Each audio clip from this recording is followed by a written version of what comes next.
Ladies and gentlemen, put down your egg beaters and step away from the kitchen, because today we're not making pancakes, we're making bank.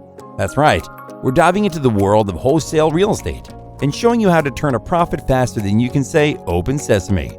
So sit back, grab a notepad, and let's get ready to make some real estate magic happen step by step. Real estate wholesaling is when an individual, the wholesaler, acquires a contract from the seller of a property and assigns that same contract to an end buyer. In this method, the wholesaler does not purchase the property, but he has the right to sell it on behalf of the seller. The wholesaler earns money in the form of wholesaling fee attached to the price of the property. This wholesale fee is often a percentage of the price of that specific property. The properties involved in wholesaling are often the properties that are not in demand or are controversial sometimes. That's why the sellers do not want to invest their time or resources to prepare these properties for the sale. They just hand it over to the wholesalers, and the wholesalers invest their time and earn a good amount of money from it by selling it to the end buyers. Now, the end buyers are often the real estate investors who do not want to invest their time in negotiations with the sellers. So these investors are in direct contact with the wholesalers to find properties like these. Basically, wholesaling real estate generates consistent income for investors who can find properties being offered for less than market value, conduct agreements with the seller, and finally transfer the purchase contract to another buyer. In this transaction, a wholesale real estate contract between the seller and the wholesaler is required. The wholesaler guarantees that the property will be sold for a specific minimum amount within a specified time frame.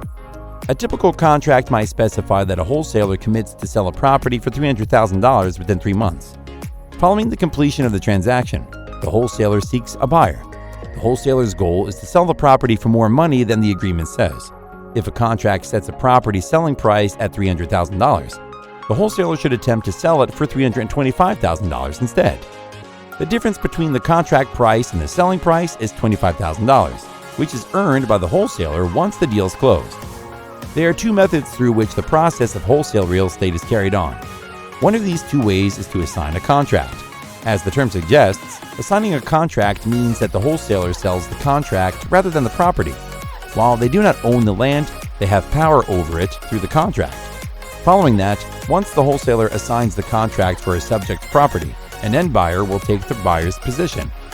It is important to understand that to purchase a property during a wholesale agreement, you must sign a contract. This is referred to as a purchase and sale agreement. Additionally, ensure that the contract does not limit you from assigning or selling the contract to an end buyer.